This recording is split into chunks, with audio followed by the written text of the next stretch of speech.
Hey guys, welcome to another session of Epic 7. This is my initial thoughts video for Lone Crescent Bellona or ML Bellona, which I will be going with instead of stuff like Crolona, LCB.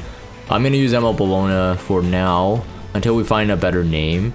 And you know, for the first ML5 of the new year, I'm definitely very happy with this. I thought that, you know, this is a nice surprise, although I'm kind of disappointed that Epic 7 still hasn't shown us like kind of like a roadmap for the year or what to expect. We're still waiting on the end of last year's like stuff, which is like Expedition 5 and 3v3 Arena, which I know that they're kind of behind, and perhaps that's why they're shying away from the roadmap. Regardless, ML Bellona is a surprise for me, and it was a good surprise, let's put it that way. We'll definitely go through the art, we'll go through what I think about her in terms of her kit, her skill set, but I mean, I don't think you can ever deem her to be complete trash, but she's so beautiful that I think everybody's gonna pull for her anyway, and a waifu. For those of you who don't know me and my background, like whether you didn't come to my streams or maybe know me via YouTube, earlier, my favorite character in terms of like girl is Bellona, and this had been the case since Green Bellona. It's just because I was attracted to her personality. I like the fact that she was very strong, like in terms of like physical, like she has a lot of power, but she was also kind of like, you know, she's vulnerable. And then of course, like she doesn't have like just like the big boobas. I mean, big boobas are great, right? But like, I'm a leg guy, all right? I'm a leg guy, and we'll talk about the legs for sure. And I don't need my waifu's boobas to be like the size of my head, you know. My head's big enough. I don't need another thing. Anyways, I don't want to keep going. Okay, anyways, if you're watching this video, apologies if you're new. Okay, if you know my humor, then I'll see you on Twitch sometime, all right? Anyways, we'll talk about Lone Crescent Bellona right now. Let's go. So I'm going to go through first some of the concept art, all right? So again, this stuff is usually teased in some kind of montage trailer, again, like a roadmap video or something, and we don't have any of that. So again, we still have no idea who the next ML5s are after ML Bellona. Now, if you skipped Death Dealer Ray and you were limited on Mystics, I think Bellona is going to be a better choice for you anyway. Not just for the aesthetics, not just because it's waifu, but because also I think that her skills is just less specialized. Like realistically, she's going to be, I think, just like a bruiser, so like a standard damage dealer that can fit on many sets. So like something like Death Dealer Ray is a very specific, like debuffs and then injury and all that stuff. So like Bellona, I think it's gonna be a better choice for you anyway. So if you did skip Death Dealer Ray, and especially from my initial thoughts video of him, then you're in luck, and I hope you get ML Bellona fast. But if you look at this, like, she looks fantastic. Outside of like, so Green Bellona has like a more of like a fluffy dress, right? And you don't really get to see as much leg. Now this is a bit getting to the point of like, ooh, you know, I didn't know that her legs can go on for miles, but SSB gave us a hint of that, right? But even SSB, even though she was in a bathing suit or a swimsuit, it didn't look too bad, right? She had all those kind of like half transparent, you know, drooped like cloth and stuff, so it always kept her modest, yet you know that she still has stuff underneath, right? And you know, and trust me, I mean, throughout just even these two images, I'm just gonna circle it. Okay, so this, if you have kids or if you are a kid, don't watch this part, but I was noticing these, right? So I'm just gonna circle this. Now you can magnify or whatever, but there's like these nice, you know, indentations, right? And these indentations are always really, you know, it's kind of like teasing and stuff, and it's all good, and she has that everywhere, right? But again, it's just that is what gives her that sexiness, right? She knows she's got it, but she doesn't have to show all of it, you know what I mean? So this kind of attribute is like what I'm looking for in a girlfriend. So that's just my personality. But again, good, cool art, and as you would expect, I wish we could see more. Here's some of the kind of like the draft version of the S3 animation, which we'll go into depth actually, because I have some interesting findings of the S3 animation as well. Just the S3 animation alone could be its own video if I had the time, but we'll see, right? If I am very inspired to go through a frame-by-frame analysis, which I do sometimes on this YouTube channel, I'll talk about her S3 animation. But yeah, these are some of the draft portions for it. The storyboard. And I got a really close-up, high fidelity, very polished art. Now, yeah, I just you know, I could stare at this all day. Like, I literally, even if she doesn't work in this meta, she'd be like one of the ML5s you pull because you want to set her as your avatar, right? Like as your profile picture, and then you go through like all the frames that you have collected and see which one looks the best, right? Like, she's that kind of waifu. Okay, now with all of the aesthetic stuff out of the way, let's talk about what I think about her in terms of like a character, and especially again, as I'm doing these initial thoughts videos, it would always be in light of the current meta. What is strong, what is, you know, what is weak. So obviously I'll be referencing and comparing her to that kind of stuff. So that's just for context. Now, she's a dark elemental hero, a warrior, and a Scorpio. For the only meta warrior that had been in World Arena for quite a while is Rem. Sorry, meta warrior that's Scorpio. I should have corrected that. Scorpio warrior, and it's Rem. And so if you do have a Rem or own a Rem, you could definitely like use her as a base for like mocking up a build, right? So I did as well. So I have like a rough guideline on what kind of stats I can hit on my potential ML Bellona if I get here. But the base attack is very nice. 1208. The health and defense all very good. The speed is on the low side, but for what you're getting in terms of the like bulk and attack is really good, and plus it hits her kit, right? Her kit allows her to use this stat line very well, because she has base crit chance, base crit damage, but her kit doesn't, like, you don't need crit rate, right? So it makes her even more effective than someone like Rem. So in terms of Rem's case, I remember I pulled triple less of her, and I wasn't, you know, I wasn't salty about it. I aimed for it because crit rate imprint on Rem was very vital. But again, Rem needed a ton of gear score to really look good, like hard to kill, also do damage. But the imprint concentration here is attack. Now generally that's pretty low value, and since she's not a limited, obviously you don't want to go ham on her. But I mean, throwing in a couple green Bellonas or even SSBs if you have spare will be very good, because the 1200 base attack is like my minimum in my opinion when you start counting attack imprints like as like, oh, this is actually decent, right? So I feel like it's the imprint and the imprint concentration and release both are very solid. All right, in conclusion, like a quick summary before we get into the actual kit is that her imprint release is good because I will see her in this what we call a carry DPS slot. So very much like an A Ravi, maybe not as prominent as A Ravi when A Ravi was rampant, but it's that kind of idea. Lionheart Sermia can fit that as well. A carry DPS is like something that's very hard to kill and has some like either really quick form of damage or turnaround or some self-sustain, and which Lone Crescent Bellona fits the bill there. So I believe that the imprint concentration is very good for herself, of course, but the imprint release is good as well, because in World Arena the carry DPS is generally if you're drafting a lot of carry DPS, you can opt for about 3 supports. All right, so like realistically you could go 2 Night Soul Weaver and her and still be able to win, right? That's the point of a carry DPS. Or like two Soul Weavers, a Knight, or even a sub DPS, right? And then or a main DPS that's squishier, but enough to take out one opponent. So in terms of that role is more viable, especially if you're not like an end game player chasing specific combos and stuff. She just fits that bill well, right? It's always good to have bruisers that can do damage or damage over time. So hard to kill and also deals out damage. So overall, I like the stat line that they chose for her. Kinda, in a way, kinda happy that they didn't introduce some kind of weirder one for her.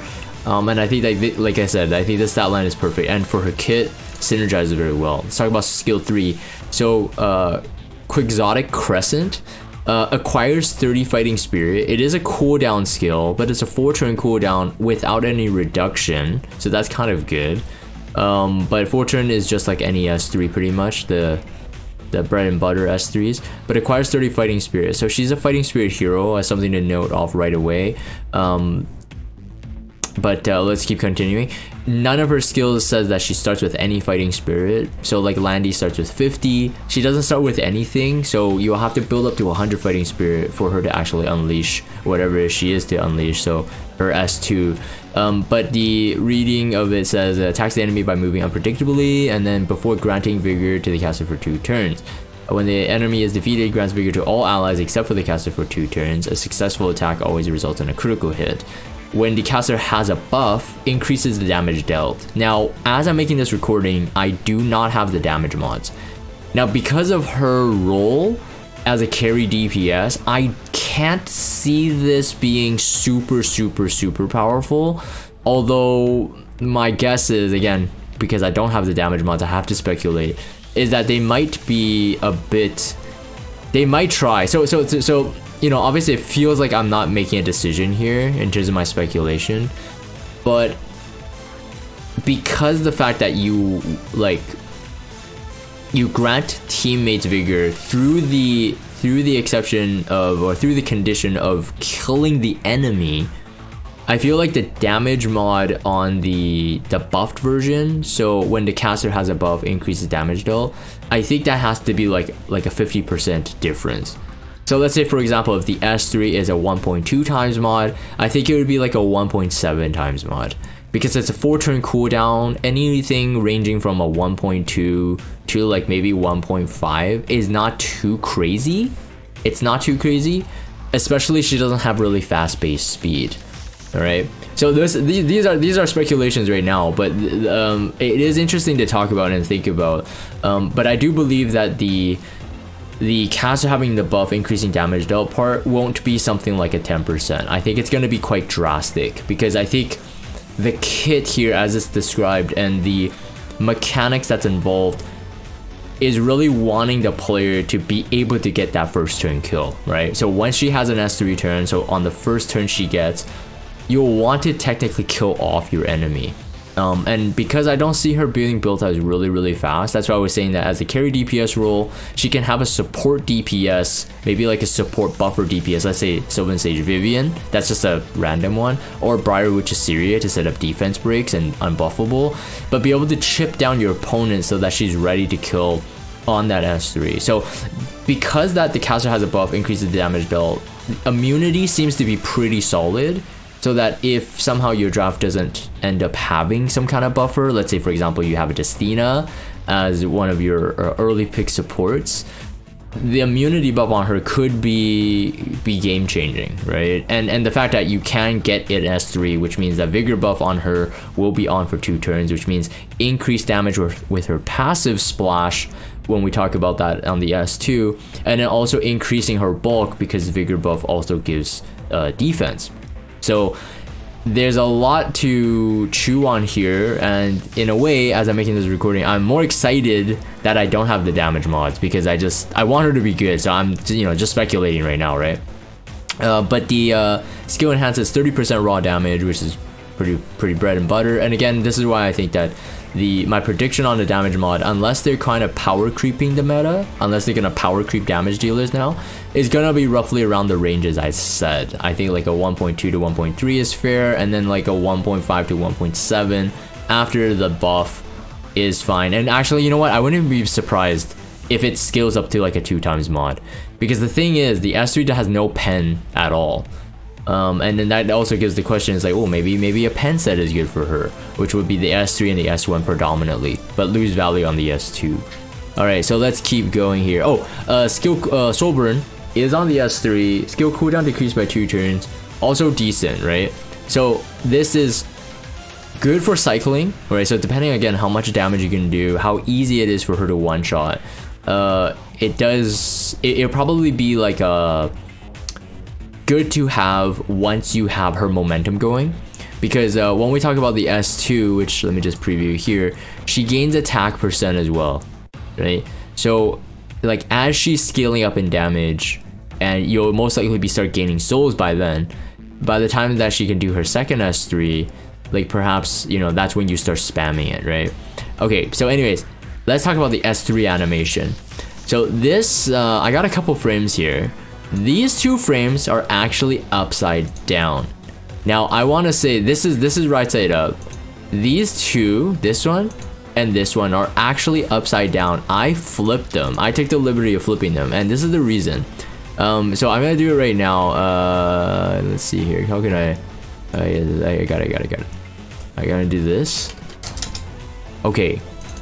It started like this. I think it's this frame first, and then to this one, and then she basically does a flip. Okay, now why I'm bringing this up is that because I think that Smilegate paid a lot of attention, and this is why I said, you know, I'm looking at this as an artist, all right, not a degen. Okay, but let me flip this back. This is why I wanted to bring this part up. Okay, let me flip it back here.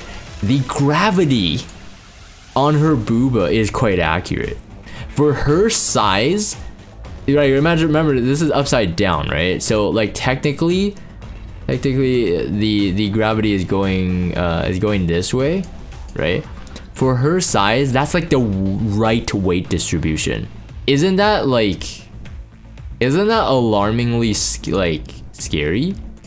Maybe that consideration, right? The details, right, is very, very, very good. All right, so let me just, again, as an artist, as a scientist, like this kind of stuff has to be, you know, recognized, and it's definitely like applause to Epic 7 and the art team, right? Because there's a lot of investment, and as she dropped down, you can see that like the gravity settled, right? And also, actually, I'm not gonna be playing the full animation here, but also one of my regular stream viewers was saying that, oh, there's like a slight bounce when she lands, and it's this sequence here.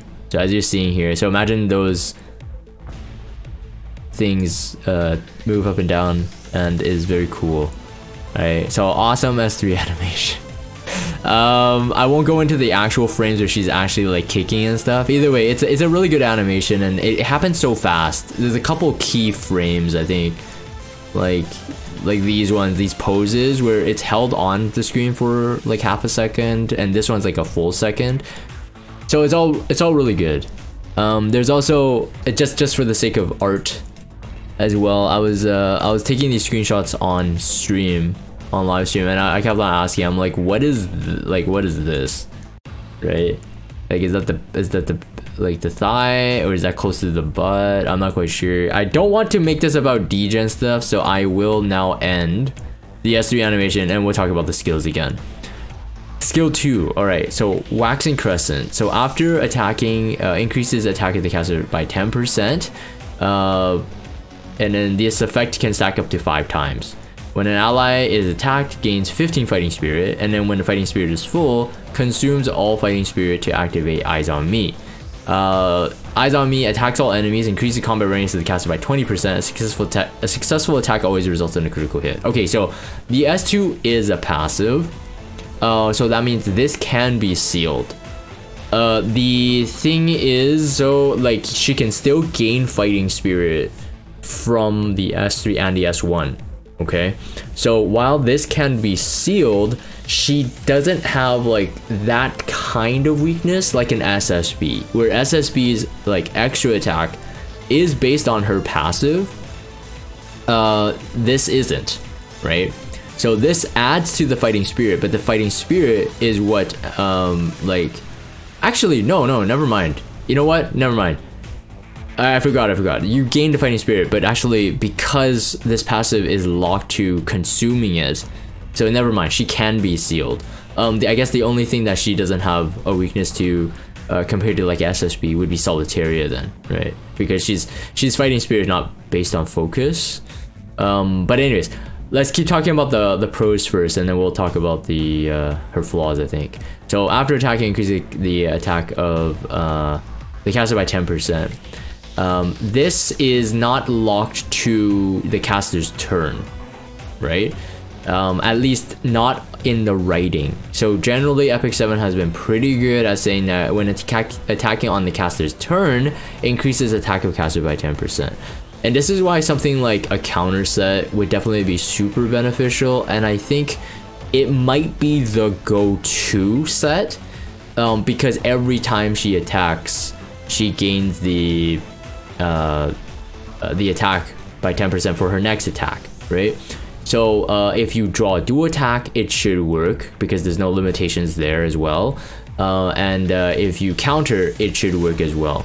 So the 5 times can be alarmingly fast, and if it's a 50%, then it's an attack buff, right? And she's an attack scaling damage dealer.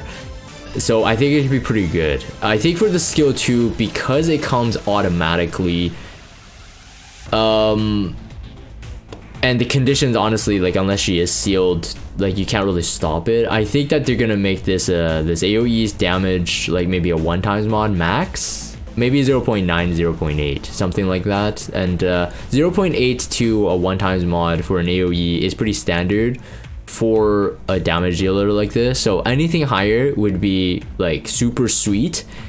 Anything lower than that, and then you might start failing, like you might start feeling the damage being a bit too low. But it is conditional too as well, because like realistically what the designers are trying to do is that, you know, making her not needing any crit rolls at all, which means you can funnel all that gear score into the stuff that matters, into her high base attack or into crit damage, and then, you know, the health and bulk and speed and what have you. But that's basically all she needs, right? So in terms of like a damage dealer, you're free from one full stat, which is really great. The crit rate specifically. When an ally is attacked, gains 15 fighting spirit. So you have the S3 giving you 30 fighting spirit. So let's say, for example, let's say your opponent doesn't hit any of your teammates. You actually get the S3 first, but it's very unlikely, especially potentially your ML Bellona is going to be slightly slower than your opponents. Then most likely you're going to get some fighting spirit. Now I think it's kind of interesting that Solitaria now doesn't stop her because she's again fighting spirit based, but Solitaria is also a hero that will S1, so hit once, so that means 15 fighting spirit, and then hit all 4 of your allies, so that is 5 times the fighting spirit gain, and not like a regular, let's say an AoE as is 4. Outside of Solitaria doing a lot of debuffs, which I think ML Bellona will be weak to, it is I can definitely see that Bellona being someone that can really dole out that S2 quite a lot. It's just that it won't be as often as someone like SSB. Okay, so in SSB's case, it's much quicker for her to do S2s. In her case, it's not as much, but because when she does the S2, the activation Eyes on Me, it increases her combat readiness, so she gets turns. So therefore it's not like it's not passive like an SSB. The playstyle is slightly different, but yet it has a lot of similarities. The attacking all enemies, increasing combat readiness of the caster by 20%. 5 of these and she gets a full turn, right? Which you're still moving down because she'll still have some speed. And if you have any type of CR manipulator on your team, then you've got like a damage dealer that can potentially just be like wreaking havoc. And again, successful attack always results in a critical hit. So if I like the fact that they didn't make her the successful attack always results in a critical hit into a passive itself. It's locked within the individual skills, and in all 3 skills it has this set. And why that's good is that so that If, you know, if ADS currently is the only one that can seal, but in the future, if they, you know, release another sealing unit, she doesn't lose value, right? She doesn't lose value in the S1, S3. I guess, yeah, if she's sealed, their S2 cannot activate Eyes on Me, so she will definitely still suffer. Like, this part of her kit is quite strong, and also I do believe you just lose straight up the attack buff that she gains if she is sealed. Well, so there's just some things to keep in mind. Another 30% raw damage from the Mola. I will say this though, I kept this screenshot as well, is because she is using a recycled S2 animation, which is, it is already for Green Bellona, that's her S2. Green Bellona's S2 is a skill, not automatic. And then SSB is automatic and it does this, and then she does this as well. I am not like 100% disappointed, but by the time you see it at the third time, it does feel slightly, it's like, oh man, I wish you could have done something different, you know? I had done a S3 animation lead up. So in terms of like any animation in Epic 7 Heroes, there's two types of animation. One's the sprite animation, which is what you're seeing on screen. And then the other one is like the hand-drawn one, right? So those are frame-by-frame animations, beautifully done. But I did a sprite animation comparison when Summertime Assyria was released. Summertime Assyria versus Green Assyria versus ML Assyria, and they were vastly different. I was actually really surprised. They were vastly different. You might think it's the same. They call up swords and then drop them down or whatever, but it's actually vastly different. So the very fact that the Bellona one actually looks exactly the same feels slightly cheaper, but outside of that, honestly, it's the only flaw I can say about Bellona, honestly, outside of an almost perfect hero for me at least. And the S1, Delicate Crescent. So attacks the enemy with a fan before granting immunity to the caster for 1 turn. A successful attack always results in a critical hit. Okay, so here we go again. So S1, I don't know what type of damage again to expect, but I expect like a 1 times damage would be good enough. 1.1 would be super sweet.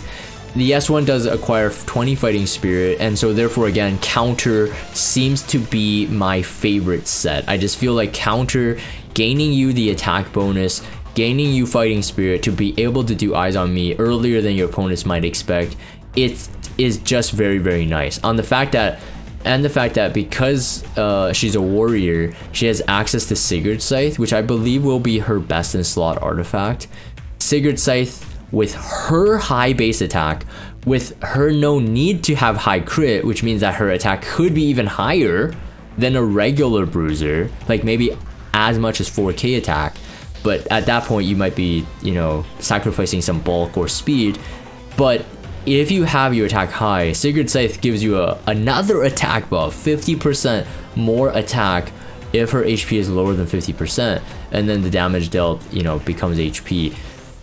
It's quite, it could be insane, and I just feel like the S1 having the immunity is also very, very good, especially if you have it on counter. If you don't, then you better hope you're pretty fast. Otherwise, you know, so many heroes now can do unbuffable and stuff like that. But because ML Bellona's, I think one of her biggest weaknesses, and this is where we're talking about where she fits in this meta right now, is that in terms of debuffers, there's too many good debuffers right now. Pirate Captain Flan, Solitaria has never left. DDR is really good if paired with Solitaria ADS. Pirate Captain Flan also decent with him, and other damage dealers that can strip. So like for example, Arya and stuff like that. And they all do debuffs. Oops, sorry, I pulled my mic. They all do debuffs. They all have like some kind of stripping mechanic, and so that, like, again, one of her biggest flaws is that she has no self-cleanse, which I'm not asking for. I think that her kit is very solid and I could see her role well defined. So I'm not expecting her to have some kind of innate cleanse and stuff like that. But there was a reason. Remember, there was a reason that Smilegate nerfed Crimson Seed. Was it for her? Was it for DDR's buff? Like it wasn't enough, so let's make him better by nerfing artifacts that can counter DDR? Or people's speculation that there's gonna be a 5-star variant, maybe a limited artifact even, of something like Crimson Seed. We'll have to see. But I think no matter what, it is slightly sad that she will lose that, because I think that there will be some players when if ML Bellona is usable and fittable within the meta, players after the dust settles with her experimental builds and artifacts can be using Crimson Seed if Crimson Seed wasn't getting nerfed. Because again, I think what players will realize is that one of her biggest flaws is she is too susceptible to debuffs. But it's not the biggest deal in my opinion, because like I said, I think her role as a carry DPS, you can draft 3 support. So you have mitigation, you'll have potentially 1 to 2 cleansers even. So I think, you know, in terms of like, does she need a cleanse? Probably not, but I still say that it is one of her weaknesses, is that she cannot deal with debuffs, and like even a blind debuff will make it really bad, right? Because you can't crit like at all, and all of your actually, you know what, that doesn't even make sense. If anyone is blind, they can't crit anyway, so I guess that's a moot point. But because she would be so reliant, I think, on all those buffs. I think the vigor buff granting to herself is actually a very nice touch, actually. That's so that she can't be dispelled, right? So she'll always have that kind of up. I do like that aspect on her. I think she's well thought out. Yeah, so 20 fighting spirit on this, 15 fighting spirit every time an ally is attacked, including herself, right? So this is not like a Karina description in terms of the S2, where it says like allies under 50% except the caster or whatever. I forgot how it's worded, but you know what I mean. So this will include herself, which is great. If people want to prevent her going off too much in terms of eyes on me, they will try to funnel her down, right? They will try to funnel her down, finish her off ASAP, and that's why, again, I think counter set is going to be super good. It will lower the incentive for players to want to funnel her down and kill her off quick. But yeah, I'm just excited about her. I do like bruisers a lot, because I feel like there's more like mix of like gear and artifacts you could experiment with. But like if you're like putting out another like 310 speed opener Smilegate, you're kind of just like, okay, obviously just give them fast gear, right? And maybe effectiveness or whatever their role is. But in terms of ML Bellona's case, very excited. Like even this lobby one, I was saying yesterday actually on stream while I was watching the video, taking these screenshots, I was like, oh man, I wish she was my girlfriend. And then right after this frame, she does this kind of like subtle head shake. I was like, no, dream broken. But anyways, it was like she was literally responding to me, right? This is the sign of a good relationship in the future, right? She can disagree with me, right, guys? All right. Anyways, I was talking about her weaknesses. So like right now, Aiden is going to be an issue, right? So Aiden is going to be able to take her out quite well, and she has evasion, and so Bellona maybe can't crit. But that's why she's gonna have to be bulky, right?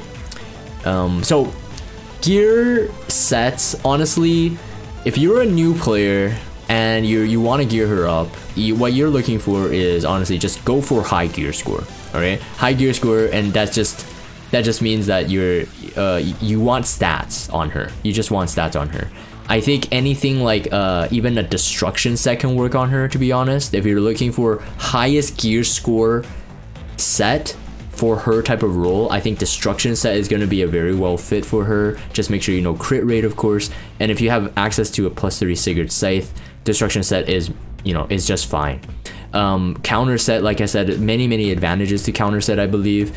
You will lose on gear score, but you'll get the extra mechanics that will feed her built-in mechanics. So the fighting spirit, the immunity buff, all that kind of stuff. So that kind of benefit is really good.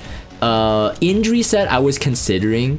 My SSB is on injury, and it has been on injury for several seasons of World Arena.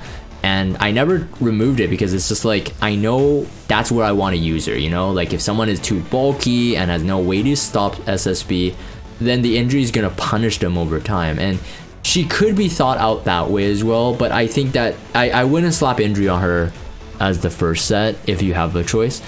It's just because I feel like it doesn't express her kit to the full extent that it could be expressed. And I think like destruction set or counter would be the best to express her the most. Lifesteal set also a decent option, since Lifesteal SSB had proven to be very, very good. Scenario pending, of course, and I think it could be the same for her. If you're on Lifesteal and you don't have Secret Scythe, maybe you could go Draco Plate for mitigation plus crit damage. So more damage equals more Lifesteal, of course. But if you have Secret Scythe and you want to go with Lifesteal, you know what? I would just double up on it. I don't think there's any loss there. And it's just more of like the longer she survives, the stronger she gets, right? Because if you're on Lifesteal set, you'll want her to have turns to attack so she can increase her passive attack. Stuff like that. In terms of the double set is where I haven't made up my mind. So injury set, again, I think depending on that S3 damage mod, when she has a buff, increases damage dealt. Like, is immunity set to go to? That's a question mark for me. They definitely have to see the mod, right? Like if it's literally like a 50% damage difference, I think immunity set will be my go-to. Outside of that, I'm curious about pen set. Again, if you want to kill targets early to get the vigor buff for your full team, pen set I can see being somewhat viable. Counter pen would be pretty deadly as well, right? Amplify the counter. But other than that, you can go with like any gear score stats, right? So right now I'm farming a lot of golem, and so HP set or defense set honestly could be good, because you look at her base stats, it's pretty solid all around, right? So like, you know, you got 600 defense, and then you got almost a 6.5k health. HP set and defense set will both benefit her. If you have higher HP, like so HP set, let's say for example, your vigor buff gives you higher defense, so you will have a really decent EHP. If you have a defense set, let's say for example, so higher defense emphasis and maybe lower health, then vigor buff scales that even more, right? Because the buff scales on your total defense. So there's a lot to really chew on, and this is what gets me excited to make videos, especially talking about heroes that haven't been released. I just feel like she is one of those heroes like the perfect hero to start the year, because you can Theorycraft her, you can put different gear on her, you could try different builds on her, you could try different comps around her, and so I feel like she's just like the perfect waifu. The perfect waifu. Anyways, hopefully you guys have enjoyed that or my thoughts on it, and let me know what you guys think in the comments down below. I think the general consensus is like she's waifu, so you don't need to write that, but you could. All right, enthusiasm is appreciated. But in terms of Theorycraft, right, like what if you have different ideas and stuff like that, definitely let me know. I know that if I get her, when I get her, I will be like max molding her like right away. I'm not even gonna wait for a test, because I think that she will be usable. It's just that she won't be meta breaking, I believe, but I think that she'll fit pretty well. Alright, so anyways, that's my initial thoughts for ML Bellona.